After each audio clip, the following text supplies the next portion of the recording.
चलो बच्चों तो हम लोग कूलम्स लॉ पे न्यूमेरिकल कर रहे थे, है ना। तो कूलम्स लॉ पे एक पोर्शन हुआ, एक पार्ट हमने न्यूमेरिकल का तुम्हें और शायद वीडियो तुम लोग देखे होंगे। तो उसमें हम लोग बेसिकली ज्योमेट्री से रिलेटेड कॉन्सेप्ट पे कर रहे थे, ठीक है, जिसमें कि हमें बेसिक कॉन्सेप्ट पता होना चाहिए ज्योमेट्री का। तो क्वेश्चंस बनाने में कोई ज़्यादा प्रॉब्लम नहीं हो रहा था। लास्ट क्वेश्चन जो हम दिए थे जो कि वेक्टर फॉर्म पे था, वैसा क्वेश्चन हम लोग एक बार और डिस्कस करेंगे, ठीक है। उसमें हो सकता है कुछ बच्चों को प्रॉब्लम हुआ होगा, थोड़ा टफ भी था क्योंकि उसमें पोजिशन वेक्टर और, है ना, उससे वेक्टर हमें कैलकुलेट करना, डायरेक्शन कैलकुलेट करना, वो सब उसमें था। तो में भी कुछ बच्चों को प्रॉब्लम हुआ होगा, तो टेंशन नहीं लेना। वैसा क्वेश्चन हम लोग फिर से करेंगे और नहीं हुआ फिर लाइव क्लासेस में हम लोग उसको उसको डिस्कस कर लेंगे एक बार, ठीक है। चलो आ जाओ, अभी सारे टाइप के प्रॉब्लम जो भी न्यूमेरिकल आते हैं हर एक टाइप के वैसा न्यूमेरिकल हम लोग करेंगे। अभी इजी न्यूमेरिकल ही कर रहे हैं, फिर न्यूमेरिकल का लेवल भी बढ़ाएंगे, टेंशन मत लो। चलो एक क्वेश्चन हम देते हैं। मान लो तुम्हें कहा जाता है a point charge Q is divided into two parts Q1 and Q2, ठीक है। मान लो ऐसा लिखता है कि a point charge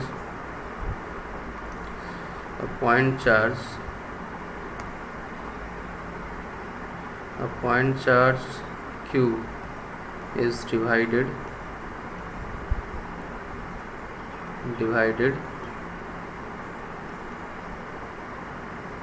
point charge Q is divided into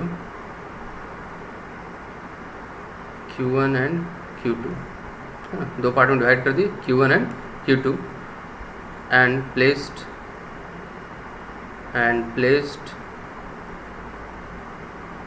at a separation R। एक पॉइंट चार्ज Q को दो पार्ट में डिवाइड कर दिया बच्चों, Q1 एंड Q2, और उसको R सेपरेशन पे हमने रख दिया। आपको बताना है calculate the value of Q1 and Q2 such that force of interaction between them will be maximum. Statement लिख लेना, वो लिख नहीं रहे हैं। तुम्हें क्या बताना है कि जैसे ये Q1 Q2 है ना, Q को ही हमने दो पार्ट में डिवाइड किया है, एक पार्ट Q1 है और दूसरा पार्ट क्या है बच्चों, Q2, और इसको हमने R सेपरेशन पे ऐसे ला कर रख दिया, ठीक है। इस Q को हमने दो पार्ट में डिवाइड करके Q1 Q2 में, यानी कि तुम कह सकते हो कि Q1 प्लस Q2 ये जो सम है वो किसके इक्वल है बच्चों, Q के इक्वल है। तो एक कोई भी चार्ज को हमें दो पार्ट में डिवाइड करना, और डिवाइड ऐसे करना है ना, डिवाइड करके हमें एक सेपरेशन पे उसको रख देना है, और डिवाइड ऐसे करना है कि जो फोर्स ऑफ इंट्रैक्शन उनके बीच हो उस पर्टिकुलर सेपरेशन पे वो क्या होना चाहिए, maximum. Find the value of Q1 and Q2 such that force of interaction between them will be maximum, ठीक। तो अब Q1 Q2 का क्या वैल्यू होना चाहिए, तो पहले फोर्स ऑफ इंट्रैक्शन को मैक्सिमम करना है, तो फोर्स ऑफ इंट्रैक्शन पहले लिखो, है ना। फोर्स ऑफ इंट्रैक्शन क्या लिखोगे बच्चों, K Q1 Q2 upon R square, K Q1 Q2 upon R square, ठीक है, यही है, ओके। तो देखो यदि हम Q1 को चाहें तो हम ऐसा भी तो लिख सकते हैं बच्चों कि Q1 equals to Q minus Q2, क्या लिख सकते हैं, ये वैल्यू इसमें पुट कर दो। तो पुट यदि तुम करते हो तो K Q1 की जगह पर तुम Q माइनस Q2 पुट कर दो, ठीक है। Q1 की जगह पर Q minus Q2 into Q2 upon R square. अब इसे हमें क्या करना है बच्चों, मैक्सिमाइज करना है। तो देखो K और ये सेपरेशन R ये फिक्स दिया हुआ कि R सेपरेशन पे रखना है, उसमें कोई चेंजेस नहीं। हमें Q1 Q2 के वैल्यू को बस देखना है कि क्या होना चाहिए वो वैल्यू, ठीक है। तो अब यदि हमें इस फोर्स को मैक्सिमाइज करना है तो हमें ये जो तुम्हें पोर्शन दिख रहा है, यानी कि Q minus Q2 into Q minus Q2 into Q2, इसको मैक्सिमाइज करना है, ठीक है। चलो इसको y मान लेते हैं, y इक्वल्स टू दिस, है ना, वैल्यू मान लेते हैं। तो Q minus Q2 into Q2 इसको मैक्सिमाइज करना है, इसका मैक्सिमम वैल्यू लिखना है, ठीक है। तो कैसे लिखेंगे भाई, तो मैक्सिमम मिनिमम कॉन्सेप्ट थोड़ा यूज़ कर लेंगे यहाँ पर, कौन सी बड़ी बात है। तो y इक्वल्स टू ये हो गया Q into Q2 minus Q2 square minus Q2 square, ठीक। अब हमें y का मैक्सिमम वैल्यू चाहिए, y का क्या चाहिए, हमें मैक्सिमम वैल्यू। तो मैक्सिमम वैल्यू कैसे मिलता है बच्चों, उसको डिफ्रेंशिएट करो। मैक्सिमम मिनिमा कॉन्सेप्ट भी पता होना चाहिए। अब यहाँ पे ये चीज़ डिस्कस नहीं होगा कि मैक्सिमम मिनिमा निकालते कैसे हैं। dy/dx है ना। लेकिन यहाँ पे हमें देखो, यहाँ पे वेरिएबल कौन है, तो Q1 Q2 का वैल्यू सेलेक्ट करना है कि Q1 और Q2 का वैल्यू क्या होगा। तो वेरिएबल यहाँ पे Q1 या फिर Q2 है। तो अपने इक्वेशन में चूंकि ये Q2 के टर्म में है तो हम इसको डिफ्रेंशिएट करेंगे इन टर्म्स ऑफ Q2। तो चलो इसको हम डिफ्रेंशिएट करते हैं इन टर्म्स ऑफ Q2, ठीक है। इन टर्म्स ऑफ Q2 इसको डिफ्रेंशिएट करो, dy/d Q2 कर देते हैं बच्चों, Q2 के टर्म में डिफ्रेंशिएट।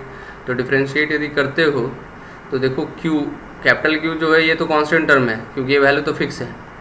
Q2 का डिफ्रेंशिएशन Q2 के टर्म में कितना हो जाएगा बच्चों, 1 माइनस Q2 स्क्वायर है तो ये क्या हो जाएगा 2Q2। अब ये सब मत बोलना है कि डिफ्रेंशिएशन नहीं आता है, यदि इसमें प्रॉब्लम है तो 11th वाले लेक्चर में देखो, उसमें डिफ्रेंशिएशन बताया गया है। तो चलो ये हो गया बच्चों, ये डिफ्रेंशिएट करके आ गया Q माइनस 2Q2 है ना। और मैक्सिमा या मिनिमा के लिए क्या करना होता था, इस डिफ्रेंशिएशन को इक्वल्स टू 0। तो Q माइनस 2Q2 को कर दो 0, तो यहाँ से Q2 क्या आ गया बच्चों, Q/2। Q/2 क्या आ गया, Q/2। अब इस Q/2 पे y का वैल्यू मैक्सिमम हो गया है, मिनिमम, उसके लिए क्या करोगे, इसको एक बार और डिफ्रेंशिएट करोगे इस फंक्शन को। डबल डिफ्रेंशिएशन मैक्सिमम मिनिमम कैसे निकालते थे, एक बार और डिफ्रेंशिएट करना होता था। तो इसको जब तुम दोबारा डिफ्रेंशिएट करोगे तो ये Q कांस्टेंट है, इसका डिफ्रेंशिएशन 0, माइनस 2 Q2 का डिफ्रेंशिएशन 1, तो डबल डिफ्रेंशिएशन क्या आ जाएगा बच्चों, -2। डबल डिफ्रेंशिएशन क्या आ जाएगा, -2। तो डबल डिफ्रेंशिएशन क्या आ गया, नेगेटिव। और डबल डिफ्रेंशिएशन नेगेटिव का मतलब यहाँ पे क्या मिलेगा, मैक्सिमा। यानी Q2 इक्वल्स टू Q/2 पे y का वैल्यू क्या हो जाएगा, मैक्सिमम, यानी फोर्स क्या हो जाएगा, मैक्सिमम। तो Q2 Q/2 होगा तो Q1 भी क्या होगा बच्चों, Q/2, तभी तो सम क्या होगा, Q। तो देख, जब किसी पॉइंट चार्ज को इस तरह से कहे कि दो पार्ट में ऐसे डिवाइड करके एक पर्टिकुलर सेपरेशन पे रखो ताकि उनके बीच फोर्स ऑफ इंट्रैक्शन क्या होना चाहिए, मैक्सिमम, तो तुम क्या करोगे, उसको दो इक्वल पार्ट में डिवाइड करना है। ये तो हुआ, चलो मैथमेटिक्स से पूरा सॉल्व करके यहाँ तक गए, वैसे ही समझना होता, वैसे ही तो कैसे सॉल्व करते हैं। जैसे एक एग्जांपल ले लेते हैं, छोटा सा एग्जांपल ले लेते हैं। जैसे मान लो कि ये Q की जगह पे मान लो दिया हुआ होता है ना, ये अलग से हम बता रहे हैं, ये Q की जगह पे मान लो 10 कूलम दिया हुआ होता है कि 10 कूलम चार्ज है, इसको दो पार्ट में ऐसे डिवाइड कर दो और एक पर्टिकुलर सेपरेशन पे रखो। तो डिवाइड ऐसे करना है आपस में ताकि उनके बीच फोर्स ऑफ इंट्रैक्शन क्या हो बच्चों, मैक्सिमम। तो जब हम डिवाइड करेंगे तो जो फोर्स ऑफ इंट्रैक्शन होगा, तो जो Q1 Q2 को हम डिवाइड करेंगे उसके प्रोडक्ट पे, देख Q1 Q2 के प्रोडक्ट पे, मतलब एक वैल्यू को इस तरह से दो पार्ट में डिवाइड करना है कि उसका प्रोडक्ट क्या होना चाहिए, मैक्सिमम। प्रोडक्ट क्या होना चाहिए बच्चों, मैक्सिमम। तो सोच के देख 10 को कैसे डिवाइड कर सकता है तू, 10 को डिवाइड कर सकता है 1 और 9 में, है ना। तो 1 और 9 का प्रोडक्ट 9 आएगा, 2 और 8 में, तो 2 और 8 का प्रोडक्ट 16 आएगा, 3 और 7, है ना, क्योंकि सम देख, सम हमेशा 10 के बराबर होना चाहिए, क्योंकि 10 को ही दो पार्ट में डिवाइड कर रहे हैं। तो इसका प्रोडक्ट कितना आ जाएगा बच्चों, 21। उसी तरह से तू चलेगा 4 और 6, तो 24 आ जाएगा। फिर 5 और 5 कर दे तो 25 आ जाएगा। उसके बाद तो वापस से फिर वो 4 6 इस तरह से रिपीट हो जाएगा। तो देख मैक्सिमम हमें कब मिला प्रोडक्ट, जब दोनों का वैल्यू क्या रखे, इक्वल।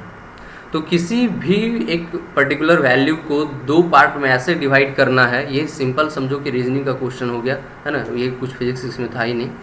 तो यदि एक किसी भी क्वांटिटी को, है ना, या किसी भी वैल्यू को हमें दो पार्ट में ऐसे डिवाइड करना है कि उसका प्रोडक्ट क्या होना चाहिए, मैक्सिमम, तो हमेशा उसको दो इक्वल पार्ट में डिवाइड करना है, ठीक है। तो चलो ये कहानी क्लियर, इसमें कुछ था नहीं वैसे। ओके, आगे बढ़ते हैं, आगे बढ़ा जाए, ठीक है। नेक्स्ट पेज पे आते हैं बच्चों, एक सेकेंड, ठीक है। ओके, अब देखो, तो अब तक हम लोग यहाँ पर क्वेश्चंस वगैरह जो कर रहे हैं, है ना, ज्योमेट्री वगैरह से एक ऐसा क्वेश्चन आया। अब थोड़ा सा पेंडुलम से रिलेटेड क्वेश्चन हम लोग करेंगे। हर एक टाइप के आएंगे, देखो हर एक टाइप, जितना भी इलेक्ट्रोस्टैट से रिलेट करके जो भी जिस टाइप के क्वेश्चंस आते हैं कूलम्स लॉ से, लगभग सारे टाइप के करवा देंगे। बाकी कुछ बचेगा तो तुम क्वेश्चन में डाउट में पूछना, वो क्लियर हो जाएगा, ठीक है। अभी थोड़ा ईजी लेवल का लेकर चल रहे हैं, एक क्लास चलेंगे जिसमें कि हम लोग एडवांस लेवल का न्यूमेरिकल करेंगे। ओके, तो अब आ जाओ हम लोग थोड़ा, चलो कॉन्सेप्ट पे बात कर लेते हैं, ठीक है। पेंडुलम से रिलेटेड कॉन्सेप्ट। अब पेंडुलम से रिलेटेड कॉन्सेप्ट क्या होता है भाई, तो आ जाओ, पहले तो पेंडुलम हैंग करा दो, उसके बाद ही ना कोई कॉन्सेप्ट आएगा। तो चलो दो पेंडुलम इस तरह से हम हैंग करवाते हैं, देख।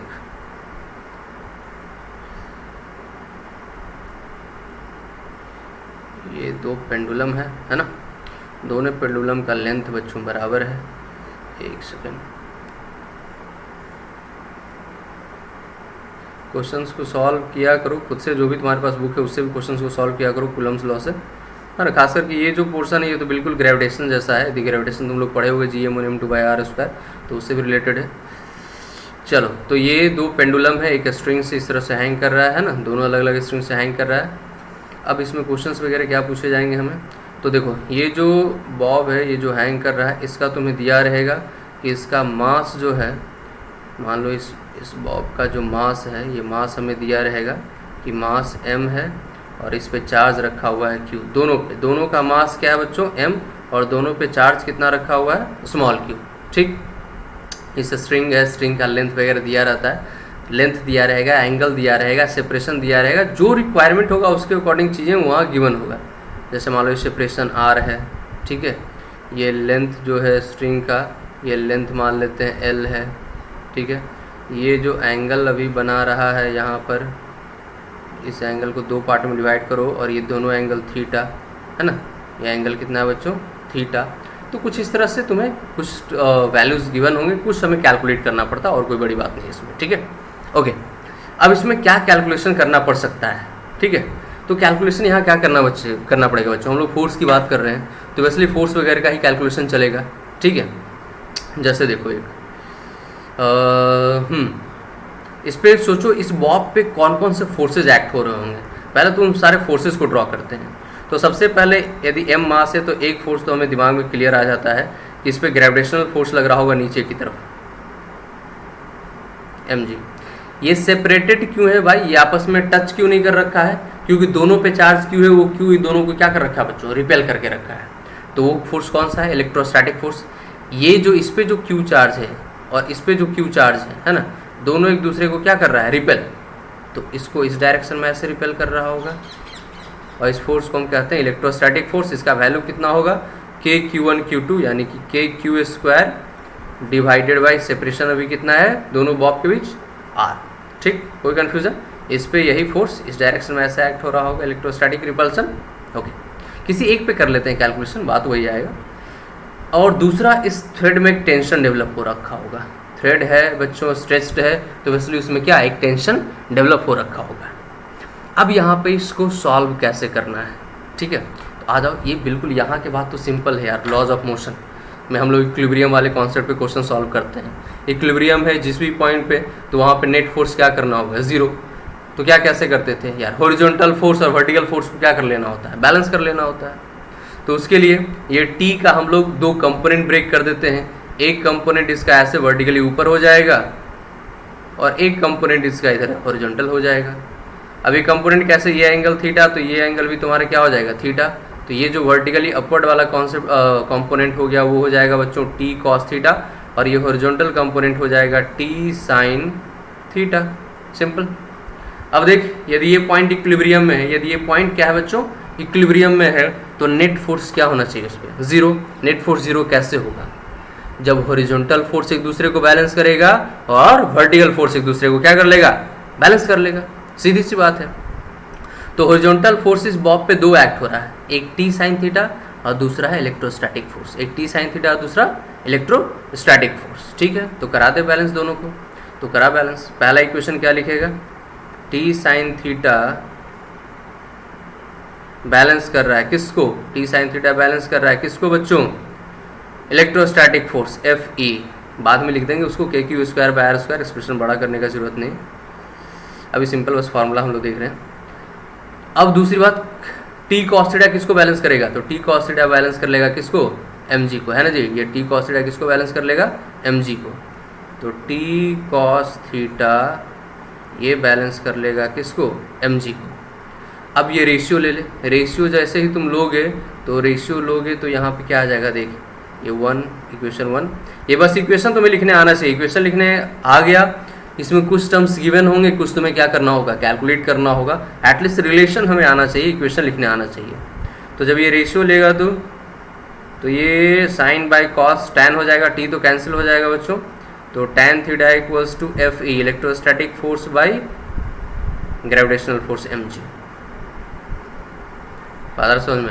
अब इलेक्ट्रोस्टैटिक फोर्स जितना बड़ा होता जाएगा, रिपल्सन जितना ज़्यादा होगा, एंगल उतना ही बड़ा होगा। रिपल्सन जितना कम होगा, एंगल उतना ही छोटा होगा। mg बढ़ा दो एंगल छोटा हो जाएगा, पता है समझ, मास बढ़ा दो, तो एक ये रिलेशन आ गया। अब इसमें जो भी गिवन होगा, जो भी तुम्हें कैलकुलेट करना होगा वो क्वेश्चन के अकॉर्डिंग आएगा। ठीक, टेंशन कैलकुलेट करना है तो थीटा निकाल के किसी एक इक्वेशन में पुट कर देंगे, टेंशन मिल जाएगा, इसमें कोई टेंशन लेने की ज़रूरत नहीं है। ठीक है, दूसरी बात, इस क्वेश्चन को एक तो ऐसे सॉल्व कर सकते हो, दूसरा एक लैमिस थ्योरम होता है बच्चों जो वेक्टर में पढ़ना होता है। लैमिस थ्योरम क्या है, तो लैमिस थ्योरम देखो कुछ ऐसा होता है, ध्यान दीजिए। जैसे मान लो कि किसी एक पॉइंट पे 3 फोर्स एक्ट हो रहे हैं, ऐसे, ठीक है, एक ये फोर्स हो गया F1, एक फोर्स हो गया F2 और एक ये फोर्स हो गया बच्चों F3। ये 3 फोर्सेस एक्ट हो रहे हैं एक ही पॉइंट पे। ओके, चलो ठीक, अब क्या करना है भाई, तो देखते हैं।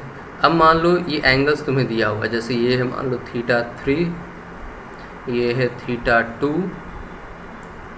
और ये एंगल है बच्चों θ1। ठीक है, और ये पॉइंट यदि इक्विलिब्रियम में है, यदि ये पॉइंट क्या है बच्चों, यदि ये पॉइंट इक्विलिब्रियम में है,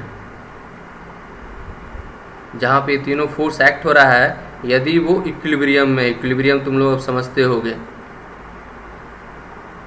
यदि ये इक्विलिब्रियम में है तो एक इक्वेशन बनता है बच्चों, यहाँ पर इक्वेशन कुछ ऐसा होता है, F1 upon sine θ1, F1 upon sine θ1 equals to F2 upon sine θ2 equals to F3 upon sine θ3।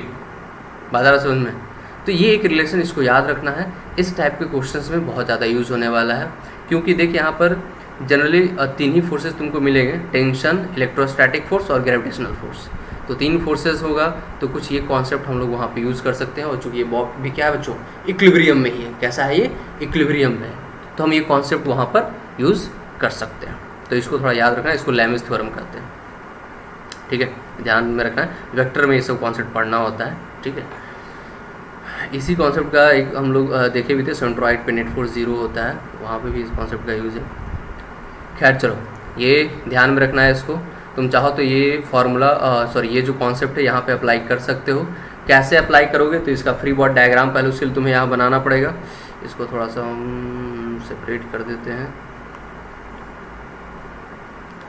और कोई बात यदि नहीं समझ में आ रहा हो, टेंशन नहीं लेना है, या तो व्हाट्सएप पे हमें मैसेज कर दो, और नहीं तो जब लाइव क्लास चलेगा तो उसमें हम लोग क्लियर कर लेंगे। ठीक है, चल देखिए इधर, इसी का बनाते हैं फ्री बॉडी डायग्राम, उस बॉब का। एक सेकेंड, 3 फोर्सेस उस पर एक्ट हो रहे हैं, एक इस डायरेक्शन में टेंशन है, ठीक, दूसरा डाउनवर्ड डायरेक्शन में mg है, और तीसरा इस डायरेक्शन में इलेक्ट्रोस्टैटिक फोर्स लग रहा है। ठीक है, बिल्कुल ऐसा ही डायग्राम है। ये इलेक्ट्रोस्टैटिक फोर्स, टेंशन, और ये ग्रेविटेशनल फोर्स mg। अब देख यहाँ पर इसको यदि हम यहाँ एक वर्टिकल लाइन ड्रॉ करें तो ये एंगल थीटा था और ये एंगल है 90, तो ये कंप्लीट जो एंगल हो जाएगा बच्चों, ये हो जाएगा 90 प्लस थीटा। कितना हो जाएगा? 90 प्लस थीटा। समझ में आ रहा है? और देख ये जो एंगल है हॉरिजॉन्टल वर्टिकल के बीच, ये एंगल कितना हो जाएगा? 90। और ये जो एंगल तुम्हें दिख रहा है, कोई बता सकता है ये एंगल कितना होगा? सोच के देख फटाफट, कितना होगा? सोच के देख, सोच के देखो कितना होगा ये एंगल। ये जो एंगल है ये टेंसर और mg के बीच, देखिए पूरा स्ट्रेट लाइन 180, और ये एंगल स्मॉल वाला थीटा है, तो ये एंगल हो जाएगा बच्चों 180 माइनस थीटा। कितना हो जाएगा? 180 माइनस थीटा। तो हमें करना क्या होता है, ये रेशियो कैसे लिखना है? फोर्स और उसके अपोजिट का एंगल लेना होता है। तो देख टेंशन के अपोजिट एंगल कौन सा है बच्चों? 90। तो तू यहाँ क्या लिखेगा? t upon sine 90। क्या इक्वेशन में आएगा? t upon sine 90 equals to f के अपोजिट कौन है? इलेक्ट्रोस्टैटिक फोर्स 180 माइनस थीटा, तो F E upon sine 180 minus theta equals to, इसमें देख mg के अपोजिट क्या है बच्चों? तो 90 प्लस थीटा, तो साइन 90 प्लस थीटा, है ना। इस इक्वेशन को भी सॉल्व करके देख, सेम यही रिजल्ट आने वाला है।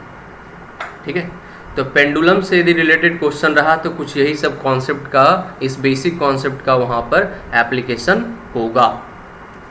ठीक है, तो बस ये बेसिक कॉन्सेप्ट अपना क्लियर होना चाहिए। यदि क्लियर है तो पेंडुलम से रिलेटेड क्वेश्चन फिर हम सॉल्व कर सकते हैं। ठीक, जैसे नेक्स्ट क्वेश्चन को देखो और कोशिश करो उसको, है ना, कि सॉल्व करने का। ये है अपना क्वेश्चन। क्वेश्चन क्या कह रहा है बच्चों? Two identically charged spheres are suspended by strings of equal length. Same जैसा हम लोग देख रहे थे इसमें, है ना, वो जो भी हम समझा रहे थे कि दो चार्ज स्फीयर है, identical same, identical charge sphere का मतलब दोनों पे चार्ज सेम है बच्चों, मास भी सेम है ना, और सेम इक्वल लेंथ के स्ट्रिंग से वो एक ही पॉइंट से इस तरह से सस्पेंडेड है, तो कुछ इस तरह से स्ट्रेच हो जाएगा। The string make an angle of 30 degree with each other. तो दोनों स्ट्रिंग के बीच ये जो एंगल बन रहा है ये कितना है? Total angle 30 degree. ठीक, टोटल एंगल कितना है? 30 डिग्री। जब एयर में है तो ये सारा कंडीशन उसने बता दिया। अब वो कह रहा है कि when suspended in a liquid of density 0.8 ग्राम पर cubic centimetre the angle remains same। अब क्या किया गया इस पूरे सिस्टम को, ये जो इस तरह से हैंग कर रहा है, एक सेकेंड बच्चों समझाते हैं थोड़ा हम तुम्हें।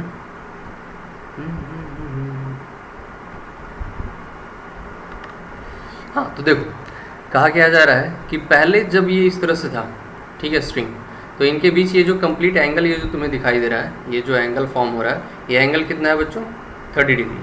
अब इस पूरे सिस्टम को ले जाकर एक लिक्विड में रख दिया गया ऐसे ही। ठीक है, उस लिक्विड का डेंसिटी तुम्हें दिया हुआ है। तो जब हम एयर में रखे हुए थे या वैक्यूम में तो भी एंगल 30 डिग्री था। जब इसको ले जाकर एक लिक्विड में रख दिए तो भी एंगल कितना है बच्चों? 30 डिग्री ही है। एंगल में कोई बदलाव नहीं आया, एंगल में कोई बदलाव नहीं आया है। तो पूछा ये जा रहा है कि बताइए उस लिक्विड का डाइलेक्ट्रिक कांस्टेंट। डाइलेक्ट्रिक कांस्टेंट क्या होगा? डाइलेक्ट्रिक कांस्टेंट का मतलब समझ रहे हो? तुम्हें क्या निकालना है? Epsilon R. लिक्विड का तुम्हें एप्सिलॉन आर फाइंड करना है कि क्या होगा। समझ में आ रहा है? तो सबसे पहले इस वीडियो को पॉज करके तुम्हें खुद से उसे कैलकुलेट करने की कोशिश करना है। नहीं समझ में आएगा तो हम इसको सॉल्व करते हैं। सॉल्यूशन देखो, ठीक है। तो जब भी ऐसा क्वेश्चन आए, तुम्हें यहाँ दो सिचुएशन में है ना, समझो कैसे क्वेश्चन को सॉल्व कैसे करते हैं। दो सिचुएशन है, एक एयर का, दूसरा लिक्विड का। तो दो डायग्राम बनाओ, एक एयर के लिए और एक लिक्विड के लिए। दोनों जगह पे इक्वेशन लिखो, कहानी अपने आप खत्म हो जाएगा। ऐसे तुम देखोगे तुम्हें कुछ समझ में नहीं आएगा, क्या करना नहीं करना पता नहीं कैसे निकलेगा लिक्विड का डाइलेक्ट्रिक कांस्टेंट। बात आ रही समझ में? तो देखो मत इसको, सिर्फ इसको पढ़ने से नहीं होगा। तुम सीधा वीडियो को रोको, रोकने के बाद दो डायग्राम तो वैसा ही बनेगा जो पेंडुलम का हम समझा रहे थे, बिल्कुल डायग्राम वैसा ही होगा। दोनों डायग्राम वैसा ही बनेगा, एंगल भी सेम रखना है, ठीक। और दोनों डायग्राम में फोर्स लिखो, इक्वेशन है ना, सबको ड्रॉ करो डायग्राम में फोर्स और उसको इक्वेशन लिखो। इक्वेशन लिखने के बाद तुम्हें खुद ही दिखने लगेगा कौन सा नोन टर्म है, कौन सा नोन टर्म है, सॉल्व करके निकाल लोगे। कौन सी बड़ी बात है, ठीक। तो खुद से करना है, नहीं होगा तब फिर देखना है मेरा सॉल्यूशन। चलो कोशिश करो, हम सॉल्व करते हैं।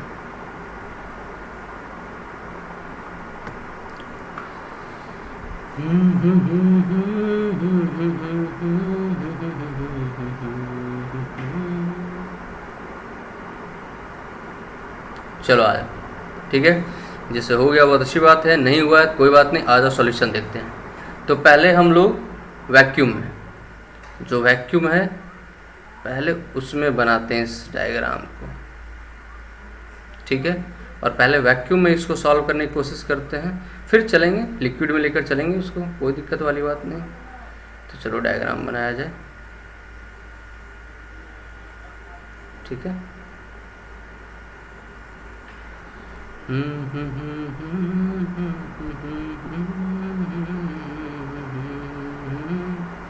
और अभी घर से एकदम बाहर मत निकला करो बच्चों, सिचुएशन बड़ा ही गड़बड़ हो रखा है। और बिहार में खास करके हर दिन केसेस तो बढ़ते ही जा रहे हैं, है ना। जैसे जैसे बाहर से लोग आते जाएंगे और भी केसेस बढ़ेगा ही। हम ये नहीं कहते हैं बाहर से आने वाले लोगों वो गलत है, बट केसेस बढ़ता ही जाएगा, तो सावधानी रखें, है ना। तो चलो ये जो कंप्लीट एंगल है वो कह रहा है ये कंप्लीट एंगल 30 डिग्री है। तो चलो हमें ये एंगल 15 डिग्री कह सकते हैं इसको, ठीक है। इक्वेशन कैसे भाई, तो नीचे एक फोर्स लग रहा है mg, बिल्कुल वैसा ही इक्वेशन, कुछ अलग नहीं लिखने वाले हम, mg, इधर एक इलेक्ट्रोस्टैटिक रिपल्सन Fe, ठीक, और इधर अपना टेंशन T, ठीक। तो यहाँ तक देख के तुम्हें समझ में आ ही रहा होगा, बिल्कुल वैसा इक्वेशन है। तो यहाँ पे इस चीज़ को हम थीटा लेकर चल रहे थे, याद कर, जब हम डेरिवेशन वहाँ पे करा रहे थे या समझा रहे थे कॉन्सेप्ट, तो यहाँ हमने इसको थीटा लिखा था, ठीक है। तो थीटा लिखा था, तो ये बच्चों tan थीटा इक्वल्स टू क्या आया था एक्सप्रेशन, बता। tan थीटा इक्वल्स टू क्या आया था, Fe/mg, क्या आया था एक्सप्रेशन, Fe/mg। तो पहला वैक्यूम में है, कुछ ऐसा एक्सप्रेशन आएगा, सोचने वाली बात नहीं है। Fe क्या है बच्चों, electrostatic force in vacuum. Fe क्या है, ये इलेक्ट्रोस्टैटिक फोर्स ऑफ रिपल्सन है ना, इन वैक्यूम। इसको तुम लिखूं क्या, समझ में आ रहा है ना। तो इलेक्ट्रोस्टैटिक फोर्स ऑफ रिपल्सन किसमें बच्चों, वैक्यूम में, Fe से हम डिनोट कर रहे हैं। अब हमें लेकर चलना है लिक्विड में। अब यही डायग्राम हमें कहाँ बनाना है बच्चों, जिस लिक्विड का वो बात कर रहा है। तो चलो लेकर लिक्विड में और बनाते हैं सेम डायग्राम, सेम इसको सस्पेंड करना है, कहाँ ले जाकर बच्चों, लिक्विड में। तो चलो आ जाओ लिक्विड में, इसको हैंग किया जाए, आ जाओ ये। तो लिक्विड में ले जाने के बाद भी एंगल सेम ही रह गया। सबसे पहले तो यहाँ पे थोड़ा सा होता है कन्फ्यूज़न कि भाई लिक्विड में ले जाने के बाद भी एंगल सेम क्यों रह गया। लिक्विड में जब हम लेकर जाएंगे, ठीक है, तो बायंसी फोर्स लगेगा, तो उसकी वजह से एक एक्स्ट्रा फोर्स आएगा, तो एंगल तो बदलना चाहिए ना, है ना जी। तो क्यों नहीं बदला, तो आ जाओ सोचते हैं ज़रा उस पर, क्यों नहीं बदला है कि नहीं, विचार किया जाए। जैसे कहा ये जा रहा है कि लिक्विड में ले जाकर भी ये एंगल कितना रह गया है बच्चों, 15 डिग्री। बहुत लोगों को तो ये भी नहीं समझ आ रहा है भाई क्यों बदलेगा, बदलने का वजह क्या है ना। आ जाओ देखते हैं क्यों बदलेगा और क्यों नहीं बदला रहा है, दोनों समझेंगे बच्चों। तो जैसे एक तो इस पर ग्रेविटेशनल फोर्स डाउनवर्ड डायरेक्शन में लग ही रहा होगा, क्योंकि लिक्विड में तुम लेकर चलेगे तो इस स्फीयर का मास नहीं बदलेगा, मास m ही रहेगा। तो mg तो इस पर लग रहा है, क्या लग रहा है बच्चों, mg लग रहा है, इसमें कोई शक वाली बात नहीं। टेंशन भी इस पर एक्ट हो रहा है, ठीक है, कुछ अलग टेंशन यदि एक्ट हो रहा होगा तो कोई बात नहीं, हम उसको T' मान लेते हैं, टेंशन नहीं लेना है इसमें, है ना। टेंशन यहाँ पे क्या मान लेंगे, T', यहाँ T माने तो यहाँ T' मान लेंगे। लेकिन mg, ग्रेविटेशनल फोर्स mg ही रहेगा भाई। पानी में लेके जाओ, है ना, समुद्र में लेके जाओ, ग्रेविटेशनल फोर्स हमेशा m/g ही एक्ट होता है। अब देख, यदि ये एंगल नहीं बदला तो ये सेपरेशन भी नहीं बदला होगा। तो जैसा यहाँ पे सेपरेशन है r, है ना, तो यहाँ भी जो सेपरेशन रहेगा बच्चों वो r ही रह जाएगा, क्योंकि ना लेंथ बदलेगा थ्रेड का, ना ये एंगल बदला, तो ये सेपरेशन क्यों बदलेगा, सेपरेशन भी सेम रहेगा। ओके, सही है, सही है। इलेक्ट्रोस्टैटिक फोर्स की यदि हम बात करें, इलेक्ट्रोस्टैटिक फोर्स की बात करें, तो क्या लगता है तुम लोगों को जी, ये इलेक्ट्रोस्टैटिक फोर्स बदला होगा या नहीं, बदला होगा या नहीं, बिल्कुल बदला होगा। याद करो, वैक्यूम से जब किसी मीडियम में लेकर जाते थे जिसका रिलेटिव परमिटिविटी एप्सिलॉन r होता था, तो उस मीडियम में जो फोर्स ऑफ इंट्रैक्शन होता था, यदि वैक्यूम में फोर्स ऑफ इंट्रैक्शन f है तो मीडियम में f/एप्सिलॉन r, एप्सिलॉन r टाइम्स घट जाता था। समझ में आ रहा है, अभी सब याद नहीं होगा तो फिर नहीं सॉल्व कर पाओगे क्वेश्चन को। तो यहाँ पे जो इलेक्ट्रोस्टैटिक फोर्स एक्ट हो रहा होगा, अभी इसको Fe' कहते हैं, वो किसके इक्वल हो जाएगा, जो पहले इलेक्ट्रोस्टैटिक फोर्स वैक्यूम में लग रहा था डिवाइडेड बाय एप्सिलॉन r। समझ में आया। तो ये फोर्स क्या हो गया बच्चे, डिक्रीज हो गया। अब देख, tan theta equals to Fe/mg, तो यदि Fe घटता है तो थीटा बढ़ जाना, थीटा घट जाना चाहिए।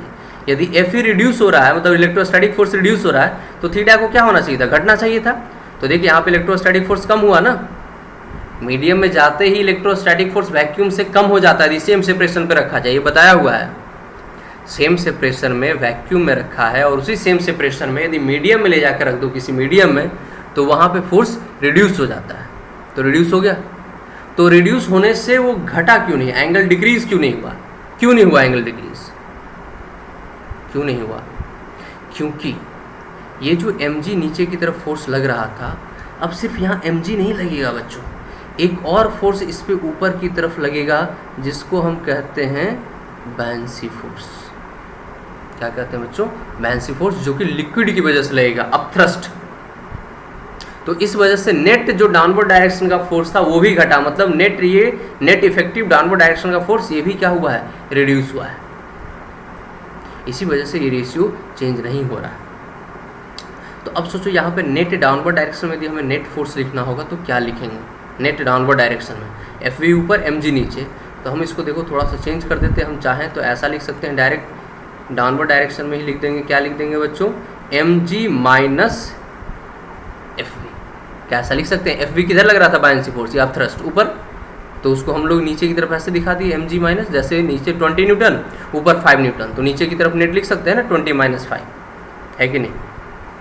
तो अब सोच यहाँ पर जो tan ये 15 डिग्री है, यानी इसी को हम लोग थीटा मान के चल रहे हैं। तो यदि यहाँ हम इक्वेशन लिखेंगे tan थीटा का, तो tan थीटा इक्वल्स टू क्या लिखोगे, इलेक्ट्रोस्टैटिक फोर्स अभी कितना लग रहा है बच्चों, Fe डैश, कितना लग रहा है Fe डैश डिवाइडेड बाय नीचे की तरफ नेट फोर्स अभी कितना लग रहा है, mg minus Fv।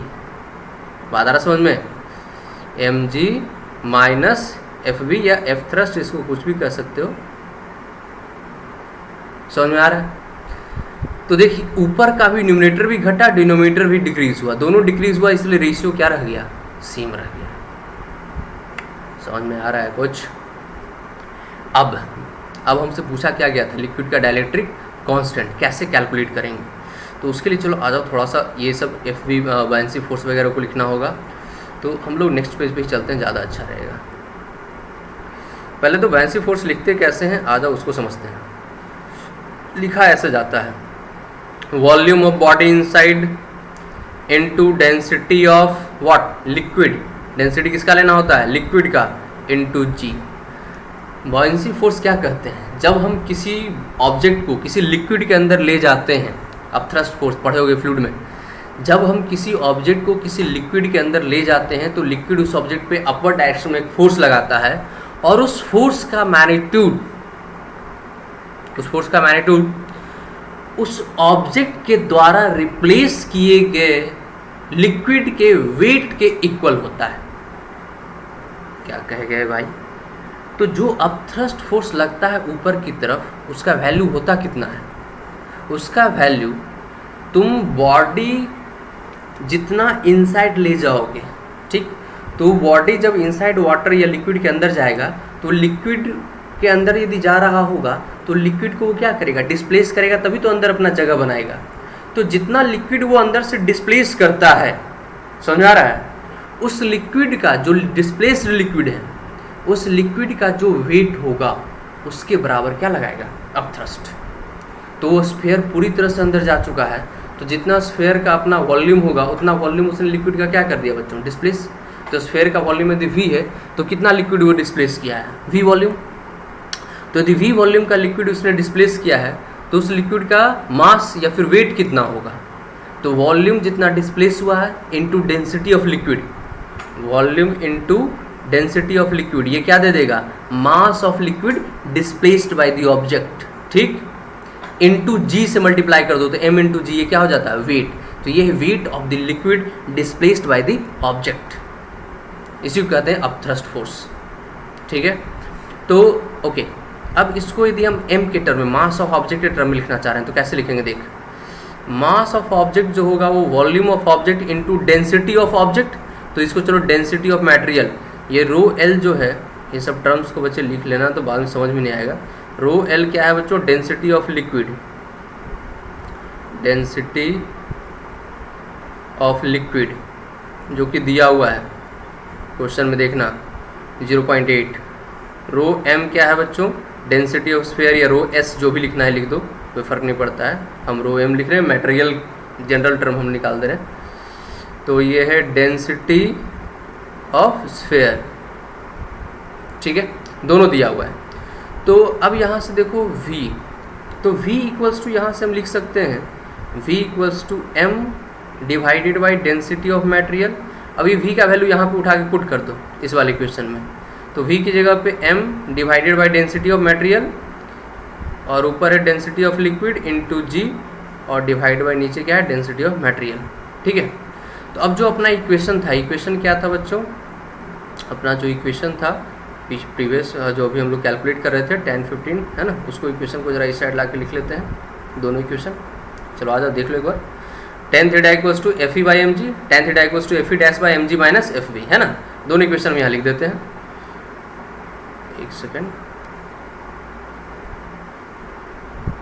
tan theta equals to F E upon M G, पहला इक्वेशन था। दूसरा इक्वेशन था, दोनों में एंगल थीटा सेम ही है तो tan थीटा ही लिख दिए, एफ ई डैश है ना divided by M G minus buoyancy force, divided by M G minus buoyancy force, ठीक है। ओके, ये आ गया बच्चों सेकेंड इक्वेशन। तो from 1 and 2 tan theta L H S equal है तो आर एच एस भी इक्वल कर देंगे बच्चों। F E upon M G equals to F E dash को क्या तुम ऐसे लिख दे सकते हो, F E upon epsilon are, बिल्कुल सही है यार, क्या दिक्कत है। F E dash equals to F E upon epsilon R हो सकता है, कोई दिक्कत वाली बात नहीं है ना जी। Divided by M G minus buoyancy force को लिखेंगे क्या, m density of liquid into G divide by density of material.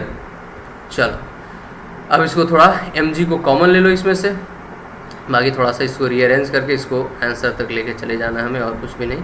F E by M G इसको ऐसे ही रहने दो। यहाँ पर देखो F E divided by M G common ले लोगे, एप्सिलॉन आर ऊपर से जो ये डिवाइड यहाँ आ जाएगा और नीचे बच जाएगा 1 minus density of liquid divided by density of material, ठीक है, जो कि स्फीयर है। अब यहाँ से जो कैंसिल हो रहा है उसको कैंसिल कर दो बच्चों, F E by M G cancel हो जाएगा, है ना। तो इसको इधर लेके चले जाओगे। अब ये इक्वेशन है, अभी ये सॉल्व करने आना चाहिए। अब इसे मत पूछ देना सर क्या दाएँ बाएँ कर दिए।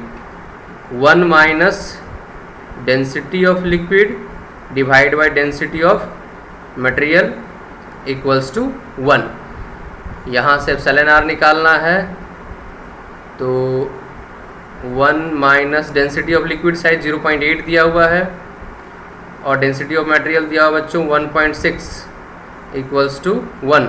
तो ये 1/2 1 माइनस 1/2 1/2 2 इधर आके मल्टीप्लाई हो जाएगा, यानी एप्सिलॉन आर आ गया बच्चों 2। डाइलेक्ट्रिक कांस्टेंट मटेरियल का आ गया 2।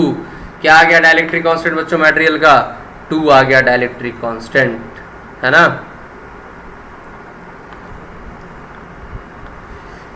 चलो ठीक है, तो तुम लोग समझ गए यहाँ पर कैसे डाइलेक्ट्रिक कांस्टेंट हम लोग लिक्विड का कैलकुलेट करते हैं। क्या कोई कन्फ्यूज़न यहाँ तक तो बताओ, किसी को कोई दिक्कत है तो बताओ, ठीक है। तो इसमें अभी तो बता भी नहीं पाओगे, अच्छा हम भूल गए थे यार कि लाइव क्लासेस तो चल नहीं रहा है ना। चलो कोई बात नहीं, फिर भी है ना, इसको क्या करना है तुम्हें अच्छे से इसको समझ लो। कन्फ्यूज़न होगा तो लाइव क्लासेस चलना ही है ना, संडे को होने वाला लाइव क्लासेस जहाँ की डाउट क्लासेस चलेगा।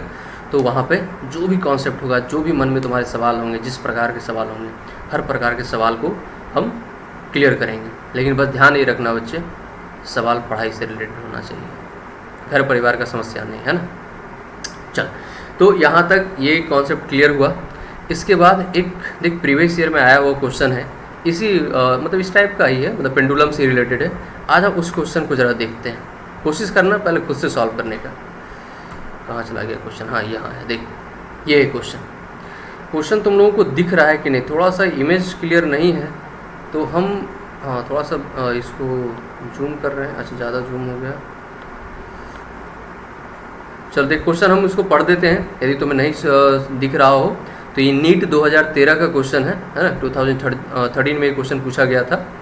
तो इसको हम क्वेश्चन पढ़ रहे हैं, ध्यान से सुन लेना, लिख लेना, यदि दिख ना रहा हो क्लियर तो इमेज थोड़ा सा हमें क्लियर यहाँ नहीं दिख रहा तो मे भी तुम्हें भी क्लियर ना दिखाई दे।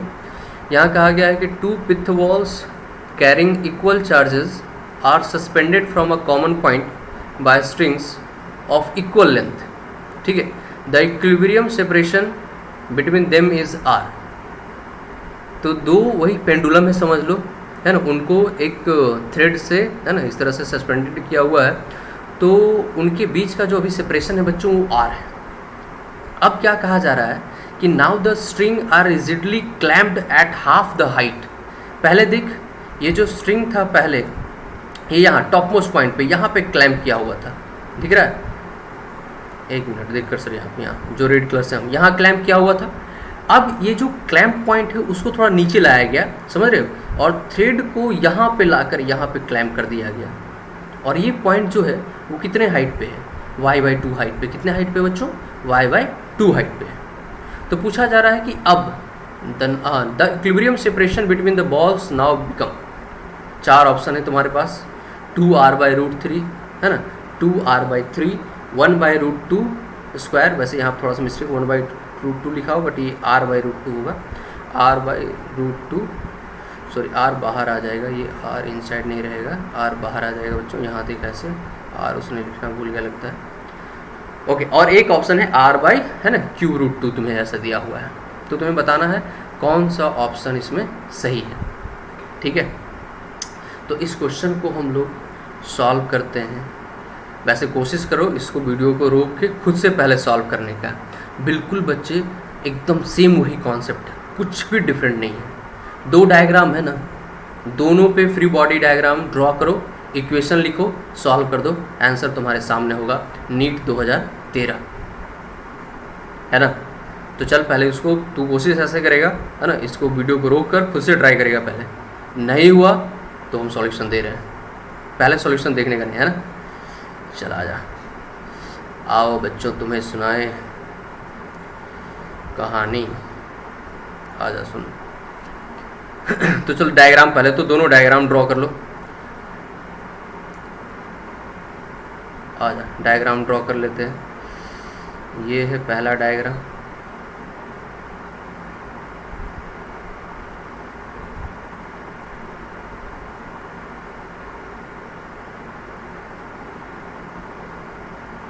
ये देख,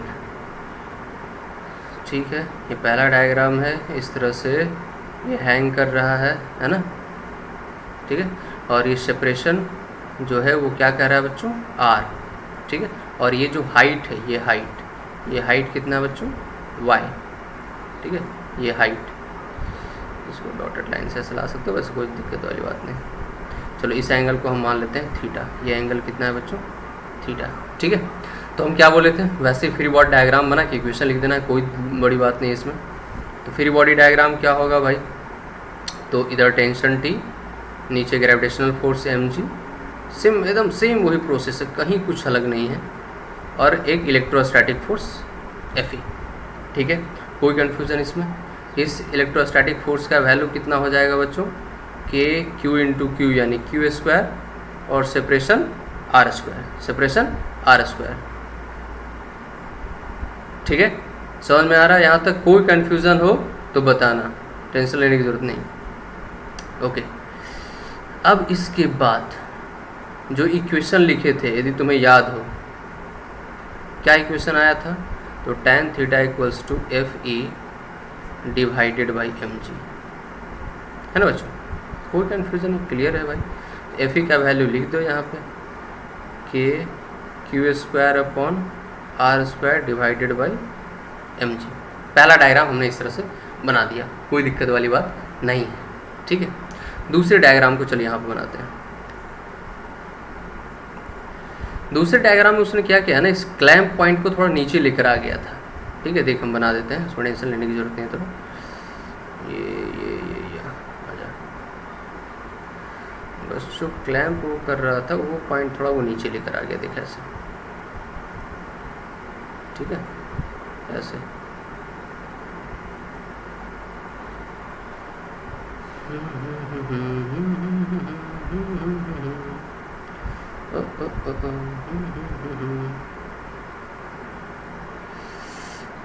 वीडियो को एकदम ध्यान से देखना है ना,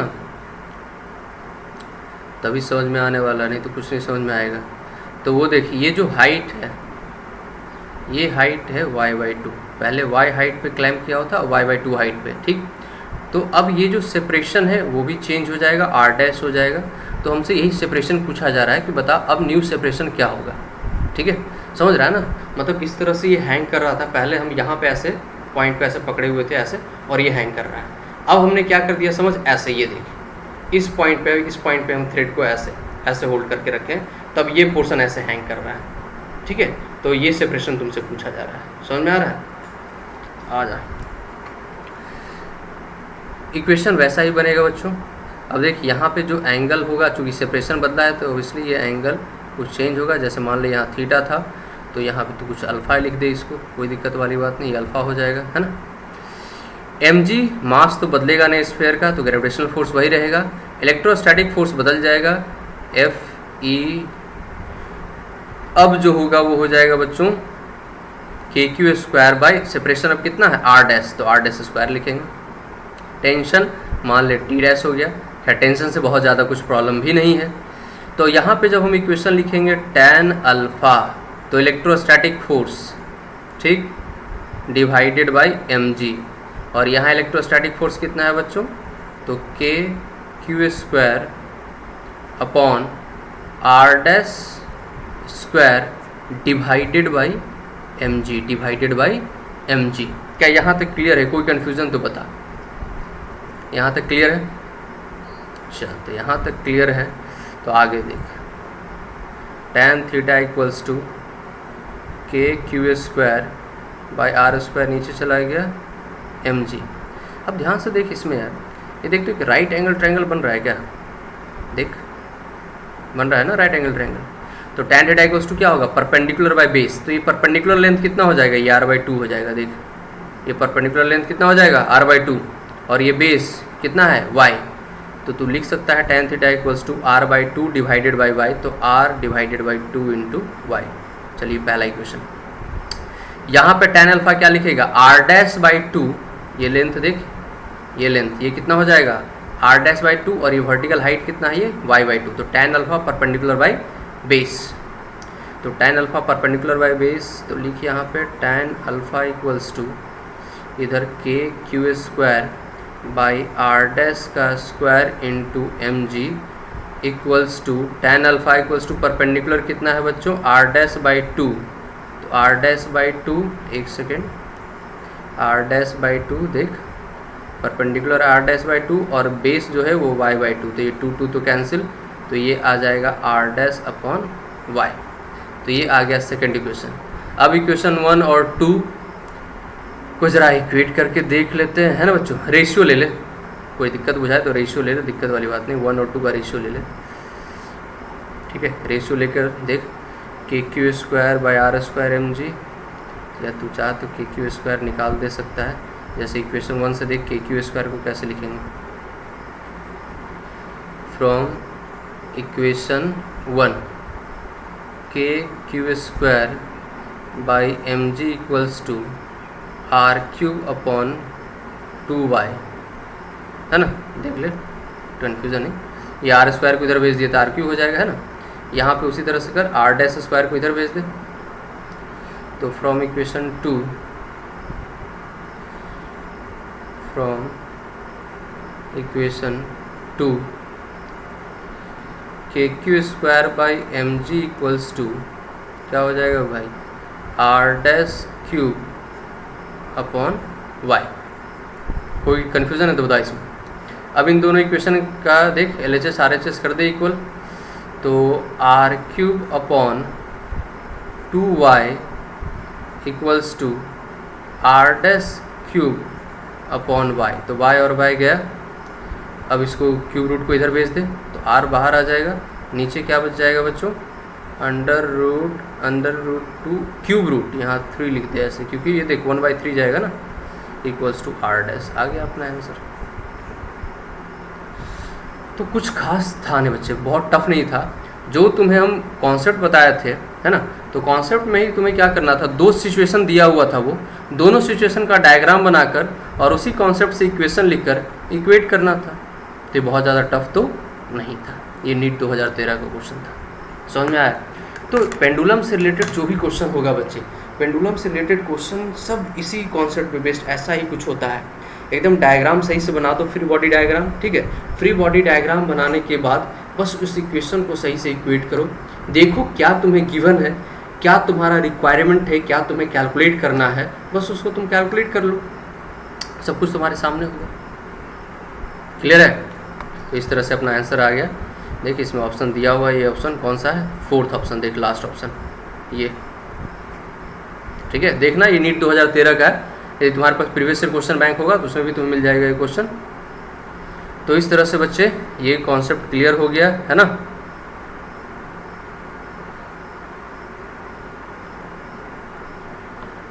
ठीक है, तो यहाँ तक बच्चे कॉन्सेप्ट क्या हो गया अब अपना क्लियर हो गया। यहाँ तक कोई कन्फ्यूज़न होगा तो बताना, वैसे कोई कन्फ्यूज़न वैसे होना नहीं चाहिए। ठीक है, तो यहाँ तक का कॉन्सेप्ट बच्चे अपना क्लियर हो गया। तो पेंडुलम से रिलेटेड इसी टाइप क्वेश्चंस होंगे, और भी जो भी क्वेश्चन तुम्हारे पास होगा तुम मुझसे बनाना है ना। उसके बाद जो भी दिक्कत होगा लाइव क्लासेस में पूछ लेना, या हमें व्हाट्सएप पे मैसेज कर देना, कोई दिक्कत वाली बात नहीं है। ठीक, वैसे कुछ और अभी एक लास्ट क्लास जब हम लेंगे, अभी तो थोड़ा इजी लेवल के क्वेश्चंस तुम्हें करवा रहे हैं न्यूमेरिकल। एक लास्ट जो हम इसका न्यूमेरिकल क्लास मतलब जो अगला क्लास होगा है ना, वो हम करवाएंगे तुम्हारा किस पे बेस्ड होगा, एडवांस लेवल प्रॉब्लम होगा उसमें। ठीक है, वो लगभग वही 1.25 घंटे 1.5 घंटे का एक लेक्चर होगा, जो एडवांस लेवल प्रॉब्लम होगा वो करवाएंगे उसमें। ठीक है, तो उसमें भी पेंडुलम का 1-2 केस और आएगा, टेंशन नहीं लेना है। चला जाए एक और क्वेश्चन करते हैं कुछ अलग। तो यहाँ तक हो गया बच्चे, हम लोगों ने पेंडुलम वगैरह कर लिया। अब थोड़ा सा कॉन्सेप्ट को और बदलते हैं, कुछ और भी क्या क्या क्वेश्चन तुमसे पूछा जा सकता, आते हैं ज़रा उस पर। अब देख, क्वेश्चन तुम्हें कहा जा रहा है, मान लो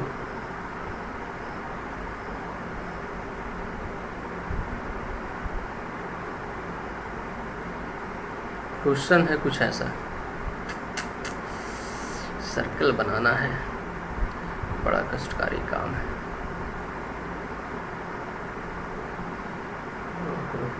चल भाई, लगभग सही बना है ये, बड़ा मुश्किल है इसमें सर्कल बनाना बच्चों, तुम लोग समझ नहीं सकते हो इस पे लिखना कितना कष्टकारी काम होता है।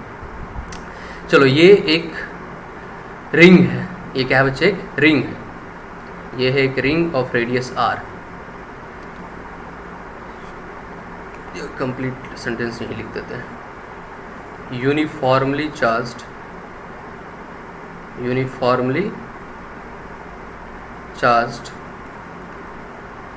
Ring of radius R, uniformly charged ring of radius R. कैसा है ये, एक यूनिफॉर्मली चार्ज्ड रिंग है जिसका रेडियस क्या है बच्चों, आर। यूनिफॉर्मली चार्ज का मतलब एकदम चार्ज उसके ऊपर चारों तरफ ऐसे यूनिफॉर्मली डिस्ट्रीब्यूटेड, देख ऐसे कुछ इस तरह से गाना नहीं गा रहे थे भाई, कुछ इस तरह से चार्ज डिस्ट्रीब्यूटेड है ना। ठीक है, और इसके सेंटर पे एक चार्ज रखा हुआ है बच्चों Q0, या Q ही रख दे, छोड़ Q0 यार, Q ही रख दे। एक सेंटर पे चार्ज Q रखा हुआ है, एक इसके ऊपर चारों तरफ यूनिफॉर्मली डिस्ट्रीब्यूटेड है। ठीक है, दोनों सेम नेचर का चार्ज है, तो क्या होगा ये सेंटर पे रखा हुआ चार्ज उस चार्ज को चारों तरफ क्या कर रहा होगा, रिपेल कर रहा होगा, पुश कर रहा होगा। समझ में आ रहा है, मतलब इस रिंग पे ऐसे चारों तरफ ऐसे फोर्स लग रहा होगा, एकदम ऐसे रेडियली आउटवर्ड वो क्या कर रहा होगा, इस रिंग को पुश कर रहा होगा। कुछ इमेजिन कर पा रहे हो, ऐसे रिंग को पुश कर रहा होगा, मतलब साइज को रिंग के वो बढ़ाना चाह रहे होगा। तो सोच, रिंग किसी वायर का मान ले बना हुआ है, उसको तू कुछ इस तरह से एक्सपैंड करना चाहेगा, तो उससे क्या होता है, उसमें एक टेंशन डेवलप हो जाता है। क्या डेवलप हो जाता है बच्चों, टेंशन डेवलप हो जाता है। बाकी तो तुम समझ ही रहे होगे, तुम्हें कैलकुलेट करना है कि कितना टेंशन इस रिंग में डेवलप होगा, कितना टेंशन इस रिंग में डेवलप होगा इस चार्ज को रखने की वजह से। आधा सुन में कैलकुलेट तुम्हें क्या करना है बच्चों, है ना, कि जो इंक्रीमेंट इन टेंशन होगा, कैलकुलेट इंक्रीमेंट इन टेंशन, है ना, जो इस चार्ज के आने की वजह से हो रहा है। ठीक है, तो इसको खुद से पहले कोशिश करना है। ऐसा क्वेश्चन ना हमें रोटेशन में मिलता है। रोटेशन में यदि तुम्हें याद हो तो एक रिंग होता है, रिंग को फ्रिक्शनलेस सरफेस पे ऐसे रोटेट कर दिया जाता है। तो जब तुम रिंग को फ्रिक्शनलेस सरफेस पे रोटेट करके या डिस्क को रोटेट करके छोड़ोगे, है ना, चलो रिंग की बात करें क्योंकि टेंशन कैलकुलेट करना है, तो रिंग को जब तुम इस तरह से रोटेट करके फ्रिक्शनलेस सरफेस पे रख दोगे, ओमेगा एंगुलर वेलोसिटी से रोटेट करके, तो उस रिंग पे आउटवर्ड डायरेक्शन में सेंट्रीफ्यूगल फोर्स ऐसे लग रहा होता है जो उसको एक्सपैंड करना चाहता है, और उसी की वजह से रिंग में चारों तरफ क्या डेवलप होता है, टेंशन डेवलप होता है। क्या डेवलप होता है बच्चों, टेंशन डेवलप होता है। तो वो टेंशन कैलकुलेट करना होता है, उसका एक्सप्रेशन आता है। यदि नहीं ये चीज़ तुम्हें आता है तो जाओ रोटेशन में देखो और ये डेरिवेशन करके देखो। वैसे यहाँ पे कॉन्सेप्ट देख लो, तुम वो भी कर लोगे, टेंशन वाली बात नहीं है।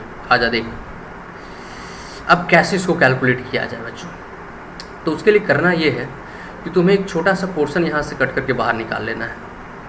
जैसे मान ले हम ये देख, एक पोर्शन ऐसा कट करना है जो सेंटर पे मान लो कुछ एंगल बना रहा है, थीटा एंगल बना रहा है। ये देख, ये पोर्शन सेंटर पे थीटा एंगल बना रहा है, और हम इस पोर्शन को कट करके बाहर निकाल के ले आए।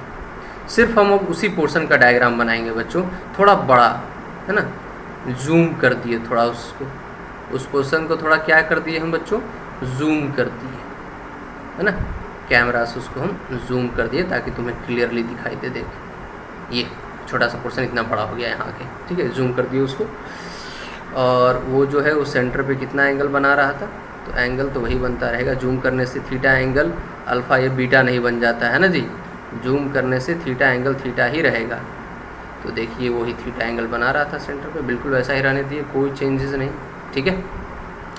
अब आ जा टेंशन कैसे कैलकुलेट करना है। तो टेंशन का मतलब समझता है, जैसे मान लो हम इस वायर को ऐसे जब पुल कर रहे होंगे ना, तो इस वायर को हम यहाँ से कट करते हैं, यहाँ से इस पोर्शन को कट करते हैं। तो जब तू इस वायर को कट करेगा और यहाँ उसका डायग्राम बनाएगा, थोड़ा जूम करके डायग्राम बनाना है ना, तो आजा देख, वायर को हम थोड़ा सा जूम करके इसका डायग्राम बनाया, बीच से हमने कट किया और वायर को ऐसे डायग्राम बनाया, और हम दोनों डायरेक्शन से ऐसे वायर को पुल कर रहे थे। तो पुल जब तुम कर रहा होगा तो होता क्या है कि जैसे देख, यहाँ पे जो मॉलिक्यूल्स होते हैं, इंटरमॉलिक्यूलर फोर्स का नाम सुने हो ना जी, तो टेंशन पहले समझ लीजिए, टेंशन एक्चुअली होता क्या है। तो तू जब इस तरह से वायर को पकड़ के ऐसे पुल करता है ना, ऐसे स्ट्रेच करने की कोशिश करता है, तो स्ट्रेच करने की कोशिश करता मतलब तू वायर को एक्सपैंड करना चाह रहा है। एक्सपैंड करने का मतलब वायर एक्सपैंड कैसे होगा, मॉलिक्यूल के बीच का गैप यदि बढ़ेगा, यदि मॉलिक्यूल के बीच का गैप बढ़ेगा, वो गैप यदि तुम बढ़ाओगे तो वायर क्या होगा, एक्सपैंड होगा। यानी तुम दो मॉलिक्यूल के बीच का गैप क्या करना चाह रहे हो, बढ़ाना चाह रहे हो। तो इंटरमॉलिक्यूलर फोर्स तभी डेवलप होता है, एक्शन में आता है कि भाई मत बढ़ा गैप, हम इस गैप पे स्टेबल पोजीशन में है, रहने दे, हमें जीने दे, परेशान मत कर। तो इंटरमॉलिक्यूलर फोर्स डेवलप होके वापस से अपने उसी गैप को वापस से रीगेन करना चाहता है। तो होता क्या है उस केस में, ये जो मॉलिक्यूल है, इस साइड का मॉलिक्यूल इस साइड के मॉलिक्यूल को इधर ऐसे पुल करता है और ये मॉलिक्यूल को इधर ऐसे पुल करता है। देखो दोनों एक दूसरे पे, मतलब इस साइड के मॉलिक्यूल को इधर पुल करता है और ये इधर पुल करता है। तो ये जो मॉलिक्यूलर के बीच जो एक फोर्स डेवलप होता है, इसी फोर्स को कहते हैं बच्चों हम लोग टेंशन। इसी फोर्स को कहते हैं टेंशन, जो इंटरमॉलिक्यूलर फोर्स डेवलप होता है, जो वापस से अपने उसी गैप को रीगेन करना चाहता है, भाई मत बढ़ा मेरे गैप को। उसके लिए जो मॉलिक्यूल एक दूसरे पे फोर्स लगाते हैं उसी को हम क्या कहते हैं बच्चों, टेंशन। तो चूँकि बैलेंस करना होता है एक्सटर्नल फोर्स को, इसलिए टेंशन कोई एफ के बराबर हो जाता है, और कोई बात नहीं, है ना। तो इसी शायद हम जब लॉज ऑफ मोशन पढ़ाए होंगे तो वहाँ टेंशन में भी ये बात बताए होंगे। अलग बात है तुम्हें याद नहीं रहा होगा, उसमें टेंशन मत लो, इसमें तुम्हारी कोई गलती नहीं है। ओके, तो बिल्कुल इसी तरह से बच्चे हर वायर के किसी भी सेक्शन को जब तुम कट करोगे ना, तो उस सेक्शन पे वही हो रहा होगा, एक दूसरे को मॉलिक्यूल अपनी तरफ क्या कर रहे होंगे, अट्रैक्ट कर रहे होंगे, ठीक। तो जैसे देखो ये सेक्शन जहाँ से कट करके लाए हैं, इस सेक्शन को कुछ ऐसे पुल किया जा रहा था, इस सेक्शन को भी कुछ, उसके बगल वाला सेक्शन कुछ ऐसे पुल कर रहा होगा, और इसी फोर्स को क्या कहते हैं बच्चे हम लोग, टेंशन। इसी फोर्स को क्या कहते हैं, टेंशन। इसी फोर्स को क्या कहते हैं, टेंशन। बिल्कुल सही बात, टेंशन नहीं ज़्यादा लेना है। अब देख यहाँ से इसको दो पार्ट में ऐसे डिवाइड कर दें, टिक टिक टिक टिक टिक। अब इस टेंशन का, ये जो टेंशन है इसका दो कंपोनेंट, एक ऐसे नीचे की तरफ ऐसे, और एक कंपोनेंट इस डायरेक्शन में। तो ये एंगल थीटा है, तो ध्यान से देख, इस बात को समझना, थोड़ा सा कंफ्यूज मत होना यहाँ पर, है ना, कि ये एंगल जो हो जाएगा θ/2। डायग्राम थोड़ा सही से बना देते हैं, डायग्राम थोड़ा हमें क्लियर नहीं दिख रहा है बच्चों, डायग्राम थोड़ा हम सही से बना देते हैं ताकि तुम्हें भी क्लियरली दिखे। ये कर्व पोर्शन को थोड़ा अच्छे से बनाना,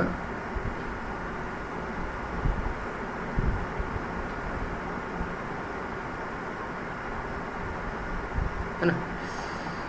और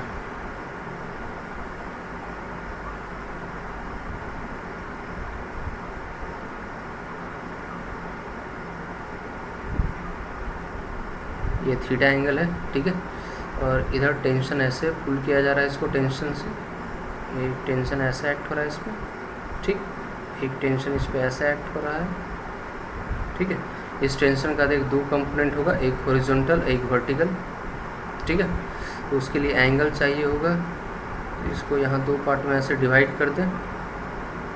समझ में आ रहा है, यहाँ तो कोई दिक्कत नहीं होना चाहिए। θ/2 हो जाएगा, हाफ पोर्शन है, तो एक ये θ/2।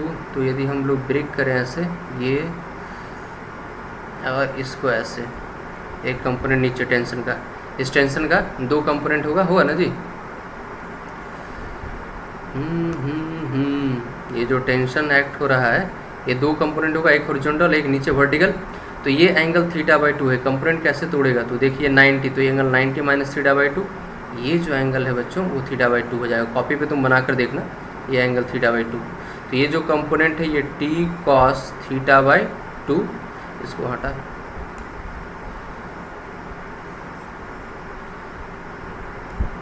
ये हो गया t cos θ/2।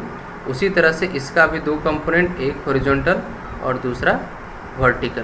तो ये हॉरिजॉन्टल कंपोनेंट इसका भी क्या हो जाएगा t cos θ/2। वर्टिकल कंपोनेंट दोनों का t sin θ/2, t sin θ/2 एक ही डायरेक्शन में है तो उसको क्या कर देंगे, ऐड कर देंगे, यानी कि 2t sin θ/2। ये तो हुआ टेंशन का नीचे की तरफ कंपोनेंट। अब देखिए Q, यहाँ पे जो चार्ज प्रेजेंट होगा इस छोटे से पोर्शन पे, इस छोटे से पोर्शन पे जो चार्ज प्रेजेंट होगा उसको ये जो सेंटर पे चार्ज प्रेजेंट है Q, ये जो सेंटर पे चार्ज प्रेजेंट है Q, ध्यान से देखना, ये जो सेंटर पे चार्ज प्रेजेंट है क्या Q, वो इस पोर्शन को क्या कर रहा होगा, इस डायरेक्शन में ऐसे रिपेल कर रहा होगा। क्यों? क्योंकि इस पोर्शन में कुछ ना कुछ तो चार्ज अवेलेबल होगा ना। तो वैसे हर पोर्शन में चार्ज अवेलेबल है, तो सारे पोर्शन को क्यों क्या कर रहा है, रिपेल कर रहा है। हम छोटे से पोर्शन की बात कर रहे हैं, इस छोटे से एलिमेंट की बात कर रहे हैं, ठीक है। तो इस छोटे से एलिमेंट को, जैसे मान लो हम यहाँ पर सर्कल ऐसे बनाते हैं, तो यहाँ पे चार्ज रखा हुआ है, तो वो क्या कर रहा होगा, इस एलिमेंट को ये चार्ज इधर ऐसे क्या कर रहा होगा बच्चों, रिपेल कर रहा होगा। कितना फोर्स लगा रहा होगा, तो उसके लिए इस एलिमेंट पे कितना चार्ज है वो पता करना पड़ेगा। तो कितना चार्ज है भाई, तो निकालते हैं। इस पूरे 2πr लेंथ पे Q चार्ज यूनिफॉर्मली डिस्ट्रीब्यूटेड है। कितना चार्ज डिस्ट्रीब्यूटेड यूनिफॉर्मली, 2π, सॉरी ये फोर्स हम बताए थे, इधर ऐसे लग रहा होगा, ये इलेक्ट्रोस्टैटिक फोर्स है। तो इस टोटल 2πr लेंथ पे कितना चार्ज है Q, तो यूनिट लेंथ पे कितना चार्ज हो जाएगा बच्चों, यूनिट लेंथ पे हो जाएगा Q/2πr। कितना हो जाएगा यूनिट लेंथ पे, Q/2πr। हमें कितने लेंथ पे चार्ज निकालना है, तो ये एलिमेंट, इस एलिमेंट का लेंथ कितना हो जाएगा, तो ये एलिमेंट सेंटर पे थीटा एंगल बना रहा है, रेडियस r है, तो इस एलिमेंट का जो लेंथ हो जाएगा हमारे हिसाब से, ये जो लेंथ होगा बच्चों, ये लेंथ हो जाएगा r into theta, arc radius into theta. तो पर यूनिट लेंथ पे चार्ज निकाल लिए और जितने लेंथ का चार्ज चाहिए उससे मल्टीप्लाई कर दो, तो ये हो गया चार्ज ऑन एलिमेंट, है ना, जो एलिमेंट हम लोग सिलेक्ट किए हैं उस एलिमेंट पे कितना चार्ज होगा, इसको चलो हम कह लेते हैं dq। क्या समझ में आ रहा है, ओके। तो इतना चार्ज उस पर प्रेजेंट होगा, तो इसको r और r तो कैंसिल हो गया बच्चों, तो dq जो तुम्हारा आ गया वो आ गया Q/2π into theta, Q/2π into theta. कोई कन्फ्यूज़न? अब देखिए इस इलेक्ट्रोस्टैटिक फोर्स को कौन बैलेंस कर रहा है, ये 2t sin θ/2, तो बैलेंस करा देते हैं। 2t sin θ/2 बैलेंस कर रहा है इलेक्ट्रोस्टैटिक फोर्स। इलेक्ट्रोस्टैटिक फोर्स कैसे लिखेगा तू, K Q1 Q2, तो Q1 क्या हो गया, जो सेंटर पे चार्ज है, सेंटर पे चार्ज कितना है Q, Q2 कितना होगा, ये dq, जो उस एलिमेंट पे है, क्योंकि एलिमेंट पे ही तो फोर्स निकाल रहे हैं ना बच्चों, डिवाइडेड बाय, क्योंकि फ्री बॉडी डायग्राम किसका बना हुआ है, उस एलिमेंट का, तो एलिमेंट पे फोर्स हम लोग कैलकुलेट कर रहे हैं, उसी से टेंशन मिल जाएगा हमें। तो K Q और एलिमेंट पे चार्ज dq और डिवाइडेड बाय क्या होता है, डिस्टेंस, डिस्टेंस कितना हो जाएगा, जो रेडियस है, इस एलिमेंट और सेंटर के बीच गैप कितना होगा, r का बाय r²। आगे इसको थोड़ा लिखो, 2t sin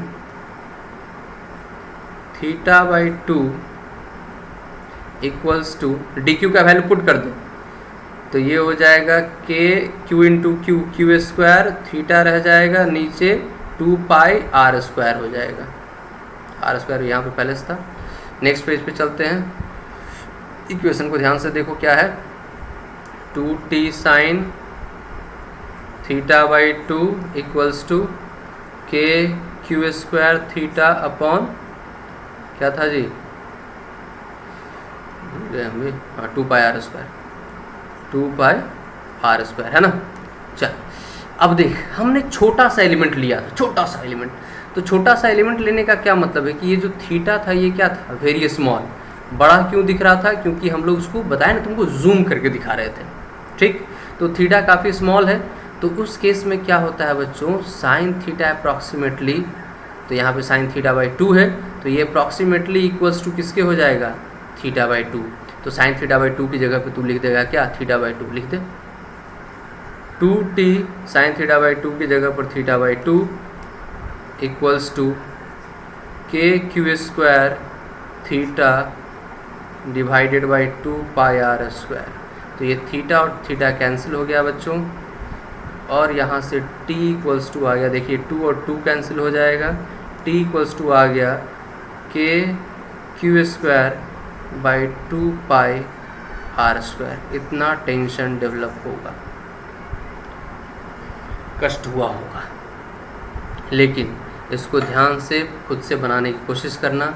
ये एलिमेंट वाले में थोड़ा बहुत प्रॉब्लम होगा यदि, तो हमें बताना, हम फिर से इस चीज़ को लाइव क्लासेस में समझा देंगे, ठीक है। इस कॉन्सेप्ट से बच्चे रोटेशन से भी क्वेश्चन आता है, एलिमेंट लेकर इसको करना है ना, यहाँ से भी आता है, ग्रेविटेशन में भी आता है, फ्लूइड मैकेनिक्स में भी इससे क्वेश्चन आता है बच्चे। तो ये एलिमेंट लेकर टी का कंपोनेंट ब्रेक कर ये बैलेंस करने आना चाहिए। जैसे रोटेशन में यही चीज़ जो है ना, क्या हो जाता, यहाँ तक ये सारा डायग्राम सेम बनाते हैं, बस ये जो इलेक्ट्रोस्टैटिक फोर्स है वहाँ पे सेंट्रीफ्यूगल फोर्स लिखते हैं इसको। ये जो यहाँ तुम इलेक्ट्रोस्टैटिक फोर्स लिख रहे हो उसको वहाँ सेंट्रीफ्यूगल फोर्स लिखते हैं, क्या, m omega square into R, बस बाकी क्वेश्चन सेम आता है, ठीक है। तो चलो आज के लिए क्लास यहीं पे ख़त्म।